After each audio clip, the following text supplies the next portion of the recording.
Welcome to big TV. మనసులో ఒకటి, మోమాటానికి మరొకటి మాట్లాడడం ఆయనకి చేత కాదు. ఎమ్మెల్యేగా, ఎంపీగా, మంత్రిగా తెలుగు రాష్ట్ర రాజకీయాల్లో ఎవరికి తలవంచిన నైజం అయింది. మనతో జేసీ దివాకర్ రెడ్డి గారు ఉన్నారు. దివాకర్ రెడ్డి గారు నమస్తే. సార్ ఎలా ఉన్నారు? బాగానే ఉన్నా. వయసు వచ్చింది, దాంతోపాటు కొంత ఆరోగ్యం కూడా చెడిపోతూ ఉంది. కానీ తప్పదు, ఇవన్నీ జీవితంలో ఎదుర్కొంటున్నాం. సార్ అనేక ఎన్నికలను చూశారు మీరు. మొన్న జరిగిన 24 ఎన్నికలను చూశారు. ఒక మార్పు కనిపించింది. ఈ మార్పు ఎలాంటి మార్పు అని అనుకుంటున్నారు మీరు? ఒకరి మీద ప్రేమ కాదు, ఒకరి మీద పగతో చేసినటువంటి ఎన్నిక అనిపిస్తుంది. పోలింగ్ రావడంలోనే అర్థమవుతుంది. ఎక్కడెక్కడి నుంచో వందలు వేలు లక్షల రూపాయలు ఖర్చు పెట్టుకుని వచ్చి ఓటేసిపోయారు. అంటే ఈ గవర్నమెంట్ ఉండకూడదు, ఈ ముఖ్యమంత్రి ఉండకూడదు అనే దృఢ నిశ్చయంతో వచ్చారు. కాబట్టి ఆ రకంగా జరిగింది తప్ప వేరే కాదు. గవర్నమెంట్ యాంటీ చూపించారు. సార్ మీరు ఇంట్లో అంత కసిగా వేశారు ఓట్లు. అంటే 164 సీట్లు 175కి అంటే ఒక చిన్న విషయం కాదు. అంతకుముందు 2019లో 151 సీట్లు అంటే ఒక రికార్డుగా పెద్దగా చెప్పుకున్నారు ఉన్నది. అంత కసి ప్రజలకు ఎందుకు వచ్చిందంటారు? ఆయన యాటిట్యూడ్ వల్ల, ఆయన యొక్క ప్రవర్తన వల్ల, ఆయన యొక్క యాంటీ సోషలిస్టిక్ యాక్టివిటీస్ వల్ల కస. అతను విలేజెస్లో పాలిటిక్స్ మాదిరి చేశాడు రాజకీయాన్ని. ఆ రకంగా చేసిన దానివల్ల ప్రతి ఒక్కరికి అసహ్యం వచ్చింది. ఇది దిగిపోవాలా అని అన్నారు. ఒక కమ్యూనిటీ, ఒక కులము, ఒక మతం అనేటటువంటి దీంట్లో సర్వత్రా అట్లాగే అనిపించింది. అందువల్ల ఆ రకంగా జరిగింది. చదువుకున్నాడు, చదువు రానివాడు, శ్రామికుడు, ఇంకొక రకంగా ఉన్నటువంటి వాళ్ళకు కూడా వాళ్ళు ఓటుకు రావడంలోనే వాళ్ళు దాన్ని ప్రదర్శిస్తూ వచ్చారు. అది సరే, వై నాట్ 175 జగన్మోహన్ రెడ్డి నినాదం కేవలం 11 సీట్లకి మాత్రమే పరిమితం అయిపోయాడు. ఏంటి ఆ పార్టీ భవిష్యత్తు ఏంటండి అసలు? మీరు ఎందుకంటే చాలా పార్టీల రాజకీయ భవిష్యత్తులు చూశారు, నాయకుల భవిష్యత్తు చూశారు మీరు. ఇది రాష్ట్ర నాయకులకు ఒక గుణపాఠం. ఏ పార్టీ వాళ్ళైనా కావచ్చు, నాయకులకు ఒక గుణపాఠం. మన ఇష్టానుసారం మనం సార్వభౌములు అనేటువంటి అహంకారంతో ప్రవర్తిస్తే ఎవరికైనా ప్రజలు గుణపాఠం చెప్తారు అనేటువంటిది ఈ ఎలక్షన్లు చెప్తున్నాయి.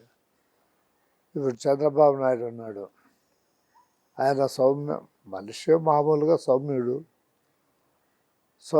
ఉంటే సరే. కానీ ఆయన సౌమ్యంగా ఉండిస్తామో మాట్లాడేటువంటి వాళ్ళము, ఆయన అంచులుగా ఉన్నటువంటి మేము పడ్డ బాధలు అతను చెప్పకుండా ఉంటామా? అతను చేయకుండా పోతే అతని మీద కూడా కోపం వస్తుంది మాకు. మా బాధలకు ప్రతీకారము, దాన్ని ఉపశమనం లేకుండా పోతే మాకు కూడా బాధ వస్తుంది. బాధ వచ్చినప్పుడు అతని మీద కూడా తిరుగుబాటు చేసేదానికి అవకాశం ఉంది. అందువల్ల చాలా జాగ్రత్తగా చంద్రబాబు నాయుడు గారు పరిపాలన చేయాల్సినటువంటి అవసరం. సార్, సంక్షేమ పథకాలు చాలా వరకు ప్రభుత్వాలను కాపాడుతాయని ఇప్పటివరకు నమ్ముతూ వచ్చారు. జగన్ కూడా అదే విశ్వాసం చేశారు. చాలా వరకు డబ్బులు రాష్ట్రంలో కుమ్మరించారు. ఎందుకని సంక్షేమ పథకాలు ఎందుకు కాపాడలేకపోతున్నాయి? మీ అభిప్రాయం ఏమంటారు? సంక్షేమ పథకాలు బాగానే ఉన్నాయి, కానీ ఈ ప్రతీకారం అనే దానివల్ల అవన్నీ పోయినాయి. ఆ సంక్షేమ పథకాలన్నీ వెనకబోయాయి.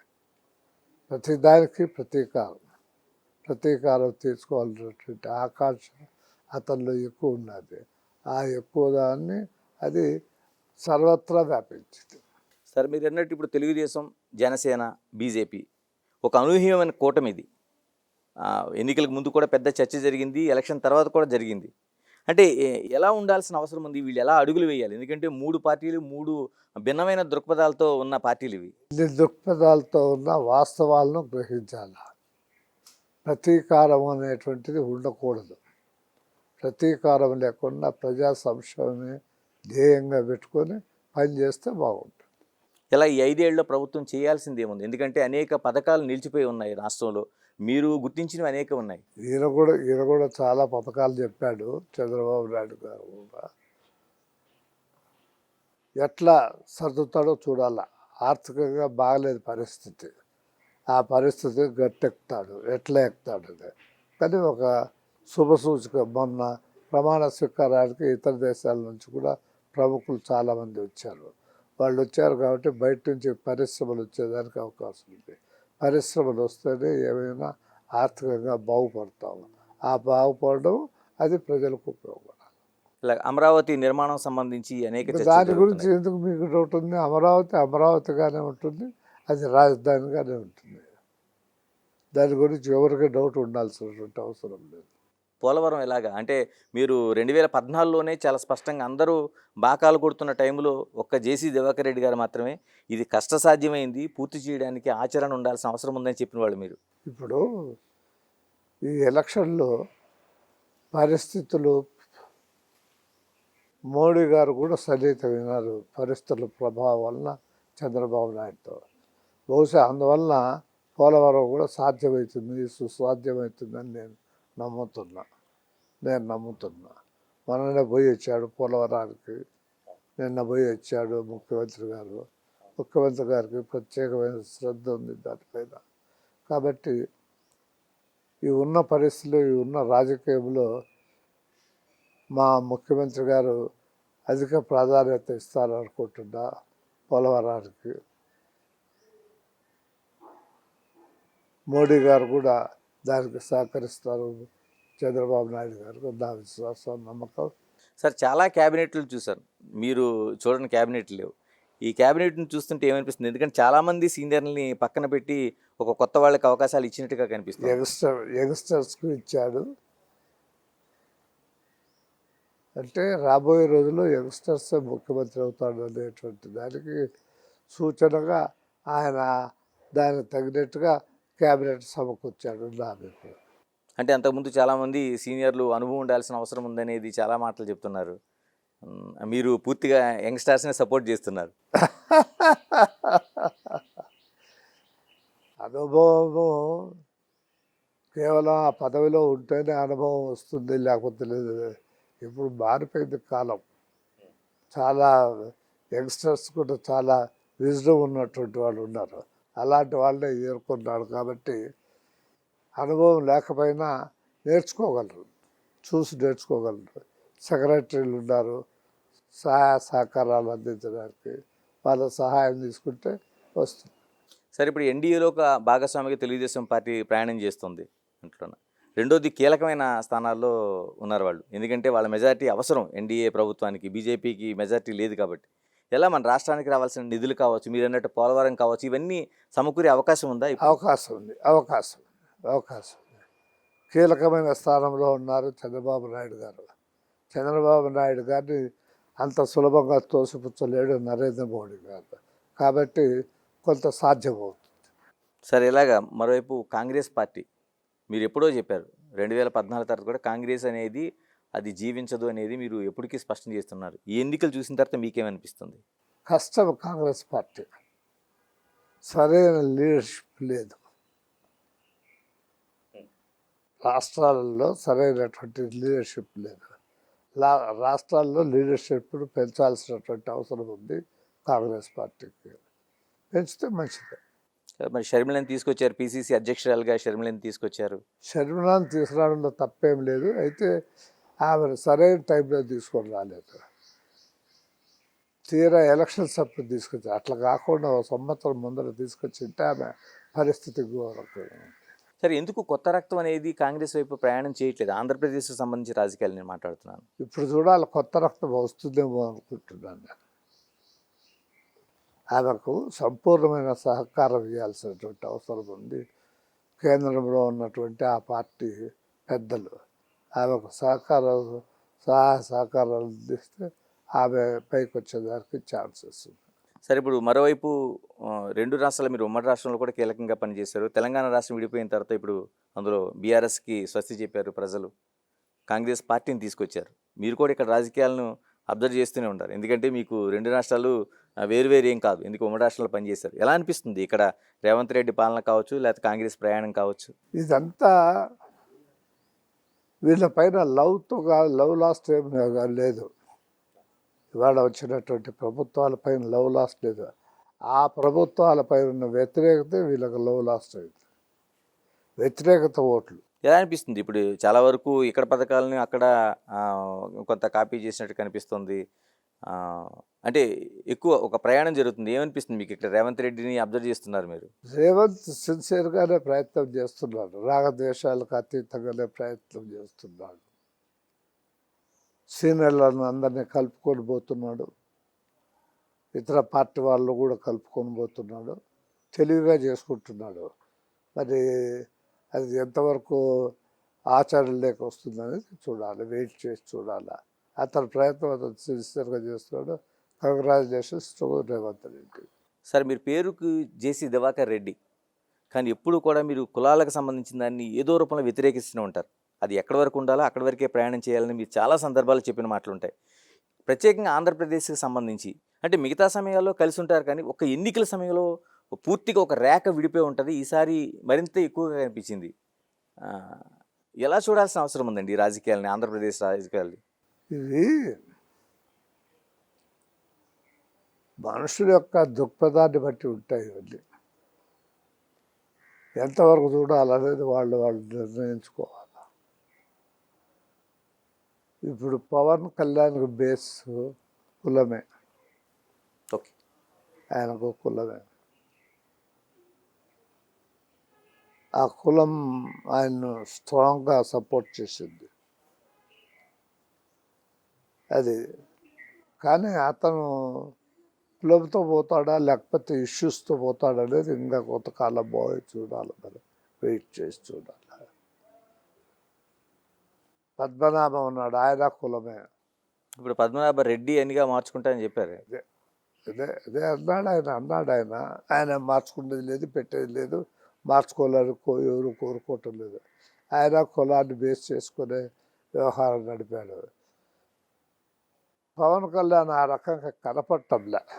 ఇష్యూస్ పైన, ప్రజా సంక్షేమం పైన ప్రయాణం చేయాలనేటువంటి ఉద్దేశంతో ఉన్నట్టుంది. కులాన్ని గణనీయంగా తీసుకుని కులం అండతో పైకి రావాలన్నట్టుగా కనపడటం లేదు. ఆ రకంగా ఉంటే మంచిది. సరే, ఇప్పుడు కూడా మీరు పదవిలో ఉన్నా లేకపోయినా ఎప్పుడు కూడా ఏదైనా మాట్లాడడానికి ఏమాత్రం మొహమాటం పడరు ఉన్నది. ఎందుకంటే ఏ నాయకుడికి మీరు వంత పాడలేదు, ఉన్నది స్ట్రైట్గా చెప్పడమే మీ లక్షణం. మరి ఇలాంటి మనస్తత్వం మీ ఈ రాజకీయ భవిష్యత్తుకి ఏమైనా నష్టం చేసిందండి? ఏమైనా నేను రాజకీయాల నుంచి ఆల్మోస్ట్ వాళ్ళు విరమించుకున్నట్టే. గడిచిన రాజకీయాల భవిష్యత్తుకి సంబంధించి కొన్ని నష్టాలు కూడా జరిగినాయి, జరగకుండా ఎట్లుంటాయి? దొంగ అంటే సహించాడు. దొంగను కూడా గారు అంటేనే ఆయన అంత శాంతిస్తాడు. అట్లా కొన్ని దానివల్ల నష్టాలు జరిగినాయి నాకు, కానీ దానికి నేనే పశ్చాత్తపడటంలే. జీవితంలో అన్నీ జరుగుతూ ఉంటాయి. సార్, చాలామంది సీఎంలను చూశారు మీరు, ఆ క్యాబినెట్లో మీరు పనిచేశారు కూడా ఉన్నది. అంటే ఏదైనా తప్పు జరిగితే వేలెత్తి చూపించడానికి అసలు ఇప్పుడు కూడా మీరు సందేహించలేదు. ఎలా సాధ్యమైందండి? ఎందుకంటే ఎక్కడో చోట ఒక మొహమాటం అనేది మనకు వెంటాడుతూ ఉంటుంది రాజకీయాల్లో ప్రత్యేకంగా. నేను ఈ మంత్రి పదవి అనేది శాశ్వతం అని ఎప్పుడు భావించలేదు. It is only a temporary gap అనే ఆలోచన చేసేవాడిని. కాబట్టి నేను నిర్మోహమాటంగా నిష్కలకంగా ముఖ్యమంత్రులతో మాట్లాడేటువంటి వాడిని. తర్వాత అపార్ట్ దట్ కరప్షన్ గురించి కూడా నా పైన కేసులు లేవు, కరప్షన్ లేదు, కాబట్టి భయం లేకుండా మాట్లాడేవాడిని. కరప్షన్ ఉంటే భయపడేవాడిని. సార్, ఉన్న సీనియర్ నాయకుల్లో కొద్ది మందిని వేళ్లపైన లెక్కేసుకుంటే జేసీ దివాకర్ రెడ్డి గారు ఒకరు. ముఖ్యమంత్రి కావడానికి అన్ని అర్హతలు ఉన్నాయనేది పబ్లిక్ నుంచే వస్తున్నది. ఎందుకు ఆ పీఠాన్ని మీరు దగ్గరగా ఎందుకు చేరుకోలేకపోయారు? ఇప్పుడు పైరవి ఒకటి, అదృష్టం ఒకటి, రెండు ఉండాలా. నేను అనుకుంటా అదృష్టం లేదు అని అనుకుంటా. నేను ఎవరిని నిందించడం లేదు దీంట్లో. లక్ ఉంటే అదంతా అదే వచ్చి ఉండేది, లక్ లేదు కాబట్టి రాదా. That's all. లక్ రాసి పెట్టి ఉండాలి. అదృష్టం నమ్ముతారు. నమ్ముతా. అంటే జేసీ దివాకర్ రెడ్డి గారి ప్రయాణం ఇంతవరకు అదృష్టం పైన ప్రయాణించిందంటారు. అంతే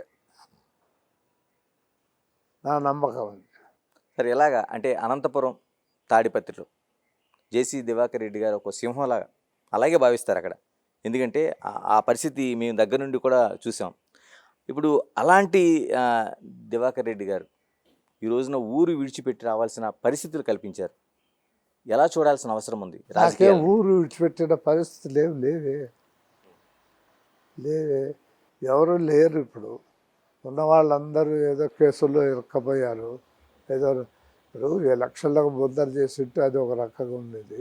ఎలక్షన్లు అయిపోయిన తర్వాత ఆ కేతిరెడ్డి వాళ్ళు ఏదో పోయి రాళ్ళు వేయడము, మళ్ళా మా వాళ్ళు దానికి ప్రతీకారంగా చేయడంతో ఉన్న వాళ్ళందరూ జైలు పాలయ్యారు. ఎవరు లేరు కాబట్టి అందరూ కేసుల్లో ఉన్నారు కాబట్టి పోలేదు అంతే తప్ప నాకేం బాధ కలిగించేటువంటి పరిస్థితులు ఏం లేవు. నేను ఊరు విడిచిపెట్టాల్సినటువంటి పరిస్థితులు లేవు అక్కడ. సార్ 2019 ఎన్నికలకు ముందే మీరు చాలా సందర్భాల్లో మాట్లాడారు బహిరంగంగానే. జగన్మోహన్ రెడ్డి గాని వస్తే అది చచ్చేటి లాంటి పరిస్థితే వస్తుంది అనేది మీరు ముందుగానే కాషన్ చేశారు. ఎందుకని అంత అంటే ముందుగా ఎందుకు అంత కాషన్ చేయగలిగారు? నాకు రాజశేఖర్ రెడ్డి గుడ్ ఫ్రెండ్. రాజశేఖర్ రెడ్డి చెప్పేవాడు ఈయన మనస్తత్వం ఎట్లాంటిది అనేది. ఈయన వాళ్ళ తాతకు తప్ప ఎవరికి మాట వినేవాడు కాదు. జగన్మోహన్ రెడ్డి గారు వాళ్ళ తాత మాట తప్ప ఎవరికి మాట వినేవాడు కాదు. కొంత మూర్ఖత్వం పట్టుదల ఉండేటువంటి వ్యక్తి కాబట్టి ఇది వస్తుందని ఊహించా అంతే. దానికి నా ఊహ కారణం రాజశేఖర రెడ్డి గారు. సరే మీరు విజయభాస్కర్ రెడ్డి గారితో పోరాడారు, రాజశేఖర రెడ్డితో పోరాడారు, అడ్జస్ట్ అయ్యారు. ఎందుకు ఇక్కడికి వచ్చేప్పటికి జగన్మోహన్ రెడ్డితో ఎందుకు అడ్జస్ట్ అయిపోయారు? ఎందుకంటే మీకు పితృ సమానుడిగా మీరు సింగిల్ ఓడితో పిలిచే వ్యక్తి ఆయన ఉన్నది, మీ చిన్నప్పటి నుంచి చూసిన వ్యక్తి. Because of Rajasekhar Reddy. రాజశేఖర్ రెడ్డి ఇతని గురించి ఎప్పుడు మంచి మాటలు చెప్పేవాడు కాదు, సరైన వాడు కాదు, మొండివాడు, పట్టుదల ఉన్నటువంటి వాడు, అసమర్థత ఉన్నటువంటి వాడు, ఆలోచన తక్కువ అనేటువంటి మాటలు ఎప్పుడు రాజశేఖర రెడ్డి గారు చెప్పారు కాబట్టి అందువల్ల అడ్జస్ట్ కాలేకపోయాం. అలాగే ఇప్పుడు వరకు చాలా అక్రమ కేసులు చూసాం మనం అనేక చోట్ల. తర్వాత అనేక బైండ్ ఓవర్ కేసులు, వాళ్ళని జైల్లో పెట్టడం. ఇప్పుడు ప్రభుత్వం మారింది. దీనిపైన అంటే ఒక మీ కుటుంబమే కాదు, లేకపోతే మీ అనుచరగణమే కాదు, రాష్ట్ర వ్యాప్తంగా అదే పరిస్థితి మనకి చూసాం. మీరు ఇప్పుడు వచ్చిన ప్రభుత్వాన్ని, ముఖ్యమంత్రిని ఏం డిమాండ్ చేయబోతున్నారు? నేనైతే ఏమి డిమాండ్ చేసేది లేదు. గవర్నమెంట్ తన పని తను చేసుకుంటూ పోతుంది. మనమేం ప్రత్యేకంగా డిమాండ్ చేయాల్సిన అవసరం లేదు. డిమాండ్ చేసేవాళ్ళు చాలామంది ఉన్నారు. నేను జగన్మోహన్ రెడ్డి ఇది చేయండి అని మాత్రం నేను డిమాండ్ చేయను. గవర్నమెంట్ తన డ్యూటీ తను చేస్తుంది అంతే, తన కార్యక్రమాలు తను చేస్తుంది. ఈ అక్రమ కేసులన్నీ తీసేసే అవకాశం ఉందా, ఎత్తేసే అవకాశం ఉందా? చాలా వరకు ఉంది, చాలా వరకు ఉంది. ముఖ్యమంత్రి పేరు కూడా చాలా ప్రెషర్స్ ఉంటాయి, తప్పదు. సార్ చాలా వరకు మార్పు వస్తుంది, ఎడ్యుకేషన్ పెరిగింది. అప్పట్లోనే జేసీ దివాకర్ రెడ్డి బ్రదర్స్ బాగా చదువుకుని రాజకీయాల్లోకి వచ్చిన నాయకులు మీరు ఉన్నది. అయినా సరే తాడిపత్రి పేరు చెప్తే ఒక ఫ్యాక్షన్ రాజకీయాలకు కేరాఫట్రాజ్గా చెప్తూ ఉంటారు. ఎప్పుడు ఇలాంటి మాటలకు కావచ్చు, లేకపోతే ఇలాంటి ఆచరణకు కావచ్చు, ఎప్పుడు పులి స్టాప్ పడే అవకాశం ఉంది? ఇప్పటికే బాగా తగ్గిపోయింది, ఇంకా తగ్గుతుంది అని అనుకుంటున్నాను. పాలిటిక్స్లో ఫ్రాక్షన్కు ఒక కాలం చెల్లిపోయింది, లేదు, అవకాశం లేదు. ఫ్రాక్షనిస్ట్ అంటే ఎవడు భయపడడం లేదు, అసహించుకుంటున్నారు. అందువల్ల బాగా తగ్గిపోతుంది ఫ్రాక్షన్. అంటే పెద్దారెడ్డి లాంటి రాజకీయ నాయకులను ఎలా చూడాల్సిన అవసరం ఉంది? ఏదానికైనా చదువు, విజ్ఞానము ఉండాలా, కావాలా. అది తక్కువ ఉంది పెద్దానికి. ఆయన కూడా మారుతాడు, మారక తప్పదు. పరిస్థితులు అట్లా చేస్తాయి, మారతాడు, తప్పదు, మారక తప్పదు. సార్ రాజకీయాల్లోకి వచ్చిన తర్వాత మీరు ఎంత సంపాదించారో లెక్క కట్టలేం, కానీ మీరు ఎంత నష్టపోయారో దగ్గర నుంచి ప్రజలు చాలా వరకు చూశారు ఉన్నది. అలాంటి రాజకీయాలను ఇంకా మీరు ప్రేమిస్తూనే ఉన్నారు. కక్ష రాజకీయాలు అనేది మా కాలంలో లేదు, ఇప్పుడు కక్ష రాజకీయాలు అనేవి వచ్చాయి. జగన్మోహన్ రెడ్డి కక్ష రాజకీయాలు చేశాడు, అట్లాగే లోకల్గా ఉన్నటువంటి వాళ్ళు చేశారు. అందువల్ల నా ట్రాన్స్పోర్ట్ పోయింది, నా మైనింగ్ పోయింది, కంప్లీట్గా పోయినాయి. సరే జేసీ దివాకర్ రెడ్డి బ్రదర్స్ ఇద్దరు కూడా స్వపక్షంలో ఉన్నప్పుడు, ప్రతిపక్షంలో ఉన్నప్పుడు అధికారంలో ఉన్నప్పుడు లేనప్పుడు ఎప్పుడు ఒక పోరాటమే కనిపిస్తూ ఉంటుంది. ఎప్పుడు అంటే అలసట అనిపించదండి అసలు? అనిపిస్తుంది అనిపిస్తుంది ఉమ్. ఏం చేయలేము, ఉన్న పరిస్థితులకు అనుగుణంగా దాన్ని సర్చ్ చేసుకుంటూ పోవాలి తప్ప నా చేత కాదని చేతులు ఎత్తడానికి వీల్లేదు. ఇలా మీ వారసులుగా పవన్ కావచ్చు, పవన్ రెడ్డి కావచ్చు, అయితే అస్మిత్ రెడ్డి కావచ్చు. అస్మిత్ రెడ్డి ఇప్పుడు ఎమ్మెల్యేగా చూస్తున్నాం. ఏమనిపిస్తుంది? మీ వారసత్వం అలా కొనసాగుతుంది, ఇంకా పవన్ గారి ముందుకు రావాల్సిన అవసరం ఉందనుకుంటా. ఆయనకు ఎమ్మెల్యేగా నిలబడమని చెప్పా, ఆయనకు ఇష్టం లేదు, ఎంపీగా పోవాలన్నాడు. బహుశా ఆయన పాలిటిక్స్ రాకపోవచ్చు. ఈసారి వచ్చుంటే గెలిచిండేవారేమో. ఇంటికి గెలిచిండేవాడిని అడిగామా, ఆయన టికెట్ ఇవ్వలేదు. దానికి మనం ఏం చేస్తాం, దానికి మనకు ఆ రాత లేదు అనుకుంటాం అంతే. అలాగే అస్మిత్ రెడ్డి ఎమ్మెల్యేగా ఉన్నారు. అవును, యంగ్ ఫెలో, చదువుకున్నాడు బాగా, మాట మన్నింపు ఉంది, చూడాలి ఎట్లా చేస్తాడు. ఇలా పిల్లల రాజకీయ భవిష్యత్తు ఏంటి? ఇప్పుడు పవన్ రెడ్డి గారు మీరు అన్నట్టు ఆయన విముఖత చూపిస్తుంటే, పవన్ రెడ్డి ఏదైనా వ్యాపారం చేసుకో బాగుంటుంది, నువ్వు రాజకీయాలు వద్దని చెప్పా. మీరే చెప్పారు. నేనే చెప్పా, ఈ పాలిటిక్స్లో మీరు ఫిట్ ఇన్ కాలేరు, వద్దు, మానుకోమని చెప్పారు. ఏదైనా ఇండస్ట్రీనో ఏదైనా చూసి బతకండి అని చెప్పారు. సరే, ఎలా చెప్తారు సార్ మీరు? ఎందుకంటే నాగిరెడ్డి గారి వారసులుగా మీరు, ఆయన చాలా సౌమ్యంగా పాలిటిక్స్ చేస్తే, ఇలాంటి రాజకీయాలు కాదు, ప్రజల కోసం అగ్రెసివ్గా ఉండాలని ముందుకు వచ్చిన జేసీ దివాకర్ రెడ్డి గారు మీ వారసులకు ఎలా చెప్తారు అసలు? చెప్పిన వాల్యూస్ లేవు పాలిటిక్స్ ఉన్నాయి కాబట్టి వద్దన్నా. I advise not to enter into the politics. Sir చెప్పండి, చివరిగా ఇప్పుడు వచ్చి యంగ్ చాలామంది, అస్మిత్ రెడ్డి లాంటి వాళ్ళు చాలామంది రాజకీయాల్లోకి వచ్చారు ఉన్నది. మీరు అంటే రాజకీయాల్లోన ప్లస్ కంటే మైనస్లు ఎక్కువ మనకు కనిపిస్తున్నాయి. కానీ ఆ యూత్ ఎలా ప్రయాణించాల్సిన అవసరం ఉంది? ఎందుకంటే మీరు వచ్చిన దశ కూడా యూత్గానే వచ్చారు మీరంతా. ఎలా ప్రయాణించాల్సిన అవసరం ఉంది ఈ రాజకీయాల్లో? సమతుల్యం చూసుకొని ప్రవర్తించాలి. ఇప్పుడు పూర్తిగా నీతి నిజాయితీతో బ్రతికేదానికి వీలు లేనటువంటి రాజకీయాలు ఇవి. మాకు అవకాశం ఇచ్చారు ప్రజలు, నీతిగా నిజాయితీగా బ్రతకమని మాకు ఆదేశించారు, చేశారు. ఇప్పుడు అట్లా లేదు. 100 కోట్ల రూపాయలు ఖర్చు పెట్టాల్సి వస్తుంది ఎలక్షన్స్లో. ఎక్కడి నుంచి వస్తుంది? సో నీతిమాలిన పనులు చేయాల్సి వస్తుంది. ఆ నీతిమాలిన పనులు చేసేదానికంటే ఉన్న దాంట్లోనే ఏదన్నా తృప్తిగా ఉంటే మంచిది నా అభిప్రాయం. ఇలాగే కొనసాగుతాయి రాజకీయాలు? ఇంకా మార్పు చూడలేము అసలు? కష్టం.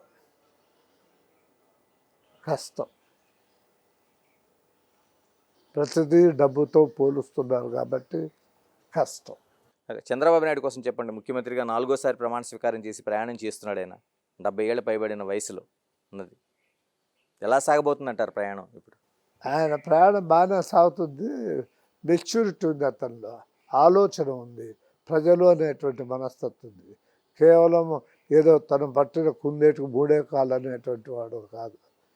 సమయానుకూలంగా, సందర్భంగా ప్రజలకు ఏది మంచిది చేస్తే బాగుంటుంది అనే ఆలోచన ఎప్పుడూ ఉంటుంది కాబట్టి అతను సక్సెస్ఫుల్ అవుతాడు. నా అభిప్రాయం అతను కూడా 5 ఏళ్ళు పోకపోవచ్చు అని నా అభిప్రాయం. ఎలా అంటారు? ఎందుకని? పరిస్థితులు ఆ రకంగా తీసుకొస్తాయేమో అని. ఆయనే స్వచ్ఛందంగానే వదులుకుంటాడేమో అని నా అభిప్రాయం. Either he may go to central or ఏదో నాకెందుకు అనిపిస్తుంది ఆయన 5 ఏళ్ళు ఇక్కడ ముఖ్యమంత్రిగా ఆయన అంటే దించుతారని కాదు నేను చెప్పేది. ఆయన స్వచ్ఛందంగా చెప్పారు మీరే. ఆయనంతకు ఆయనే దేశ రాజకీయాల్లో ప్రవేశించవచ్చు, లేకపోతే మరొకటి కావచ్చు. ఏ కారణంతో అయినా ఆయన 5 ఏళ్ళు ముఖ్యమంత్రిగా కొనసాగబోతున్నాము నా అనుభవం. మరి ఎవరు కాబోతున్నారు ఆంధ్ర రాష్ట్ర రాజకీయాల వారసత్వం? న్యాచురల్గా లోకేష్కి వస్తుంది. ఏ కారణం చేతైనా 5 ఏళ్ళు కొనసాగవచ్చు అని నా అనుమానం, నా అభిప్రాయం. అది ఏం ఆలోచన చేసి చెప్తానంటే దీనికి ఆలోచన లేదేం లేదు, నాకు స్ఫురిస్తుంది ఆ రకం. ఇలా పవన్ కళ్యాణ్ చూస్తున్నారు. ఆయన రాజకీయ ప్రవేశం దగ్గర నుంచి ఈ రోజున 21 స్థానాలకు 21 స్థానాలు విజయం సాధించే వరకు చూశారు. ఎలా ఉండబోతుంది ఆయన ఆలోచన, ఆయన ప్రయాణం ఎలాగా మీరు ఆయన ఎట్లా ఉంటాడో కూడా తెలియదు నాకు, ఆయన గురించి ఏమీ తెలియదు నాకు. తెలియనప్పుడు నేను కామెంట్ చేసేది ఎట్లా, ఇంకో నెల పోతే కామెంట్ చేయొచ్చు. ఆయన పరిపాలన, ఆయన విధానాలు ఎట్లా ఉంటాయనే చూసి. ఆయన కూడా నేను అనుకుంటున్నా బహుశా ఆయన కూడా చాలా కాలం ఈ రాజకీయాల్లో ఉండకపోవచ్చునేమో అని. ఎందుకంటే ఆయనకు ఆర్థికంగా సినిమాలే బెటర్, ఈ రాజకీయాల్లో కంటే కూడా దాంట్లోనే బెటర్గా ఉంటుంది కాబట్టి ఆ రకంగా ఆలోచన చేస్తాడేమో ఆయన అని నేను అనుకుంటున్నాను. సార్ చివరిగా చెప్పండి, 4 దశాబ్దాల పాటు ప్రజలకి, అంటే కేవలం అనంతపురం తాడిపత్రి కాదు, తెలుగు రాష్ట్రాల్లో కూడా మీరు ప్రజాసేవకి అంకితం అయ్యారు. అలాంటి జేసీ దివాకర్ రెడ్డి గారు ఇప్పుడు అనారోగ్య కారణాలు తాత్కాలికమే అనుకుంటున్నాను, భవిష్యత్తు ఏంటి అసలు? No politics. ఆరోగ్యం బాగున్నా బాగలేకపోయినా నో పాలిటిక్స్, విశ్రాంతి అంతే, రిటైర్డ్. సార్ మీరు నిండు ఆరోగ్యంతో ఎప్పుడు ఈ విధంగానే ఉండాలని, ఎందుకంటే మీరు అనుభవించిన పదవులు లేవు, ఆరోగ్యం మీరు 2 అదృష్టాన్ని నమ్ముతారు. వీటన్నిటితో మీ నడక ఎప్పుడు ఇలాగే కొనసాగాలని మనస్ఫూర్తిగా బిగ్ టీవీ కోరుకుంటుంది. Thank you. ఇది అంటే రాష్ట్రంలో రాజకీయాలు జరగచ్చు, కానీ కక్షపూరిత రాజకీయాలు ఎప్పుడు కూడా ప్రజలు గుణపాఠం చెప్తారనేది జేసీ దివాకర్ రెడ్డి గారు స్పష్టం చేస్తున్నారు. మరోవైపు ఏదైతే ఒక మెజారిటీ ఇచ్చారో ప్రజలు, దాన్ని ఆచరణ రూపంలో తీసుకెళ్లాల్సిన అవసరం ఉందనడంతో పాటు తాను రాజకీయాల్లోకి వచ్చే ఆలోచన అలాంటి ప్రసక్తి లేదనేది మరోసారి స్పష్టం చేస్తున్నారు. Signing off, this is Ganesh.